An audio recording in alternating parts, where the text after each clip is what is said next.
Hi, welcome to the next chapter of the Surrender Experiment, my journey into life's perfection. We're in section 2, which is about his surrender experiment. Okay, in chapter 17, my first job interview. I had been in school most of my life, and except for my stint as a sports car mechanic after classes in high school, I had only worked summer jobs. I had never been on a real job interview before. Alan arranged for me to meet with the program director to discuss my position at the college. On the day of the interview, I arrived in my normal attire, jeans, a denim shirt, and sandals. The downtown campus of Santa Fe had been pretty liberal, but I had no idea how things were at the new campus with Alan as president. The program director began by asking me what I would like to teach. I figured that I was supposed to give an honest answer, so I told her that I would like to teach what I had been learning about the voice inside your head. I wanted students to understand that they don't have to listen to that incessant chatter, that they have the freedom to come from a much deeper place inside of themselves. I also told her that I would like to teach students that they are sitting on a tiny planet spinning through space, and they should be enjoying the journey. To my amazement, her response was to say that the only course available that could allow such a curriculum was entry-level social science class.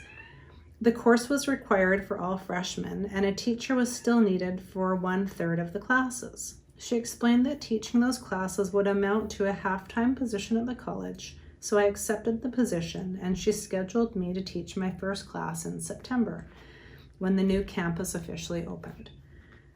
What a flow of events! First, life tells me to go to California in the summer. Now she's telling me what to do when I come back. It was all unfolding very nicely by itself. I sort of wish my life was doing that. A little bit jealous. Good thing I'm learning to surrender from reading the book. I was just along for the ride after all. I really had no idea what I was going to teach in that class come September. I had never taught what I'd been learning to anyone, let alone a whole class. My personal self began feeling very insecure about the whole thing. To straighten him out, I laid down the ground rules. There would not be a single thought about the class or what would be taught in them until it was time to enter the classroom. That's very bold. I intended to walk into the first class with a completely empty mind. I wanted it to be like the time I wrote the paper, completely by inspiration. Well, just go into the class and see what comes out of my mouth. With these instructions from the outside world starting to steal small chunks of my time, I all the more cherished being alone on my land. Nonetheless, people had a way of finding me. Despite my best efforts to protect my solitude, so it was with Sandy Boone, a woman who was into Buddhist meditation and spending time outdoors. I don't recall where she came from, but one day she showed up and started taking walks on my property. She was careful to respect my privacy. She just wanted to be in the nature and meditate outdoors. That was okay until she asked if she could pitch her tent at the very far end of the property to do some meditation. I didn't want to allow that, but who was I to stop somebody from meditating? So eventually she got bold enough to ask if she could join me for meditation on Sunday mornings, just for an hour. I clearly remember granting her request solely because the voice in my head was so resistant to it. In time, Sandy began to bring friends with her from the Sunday morning meditations. At first it was 3, and then 6, and then 10. I didn't like that at all, but I had no right to stop it. I often just stayed in meditation upstairs while my guests met downstairs.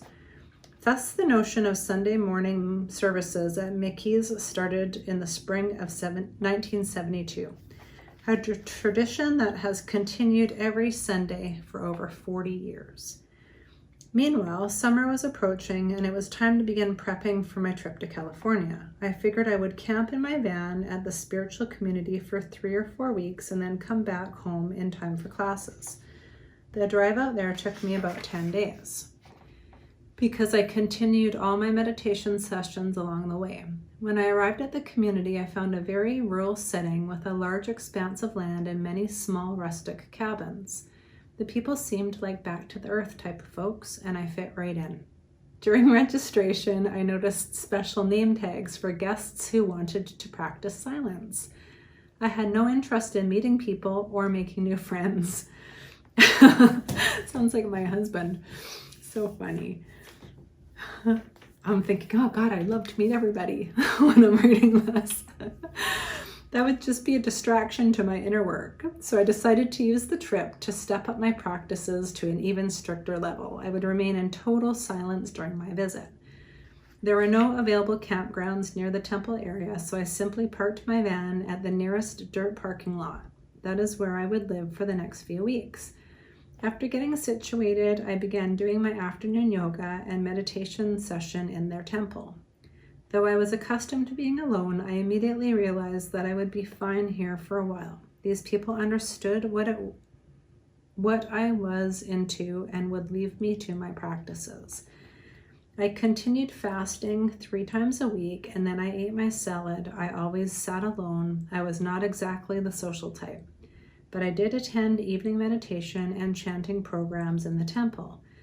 In fact, that was where I was first exposed to Eastern chanting. Because I was in silence, I didn't chant, but I could feel the upliftment of the energy in the room. I would have gone on like that during my entire stay if it were not for a dream I had. I hardly ever dreamed. And when I did, the dreams didn't seem to have any deep significance.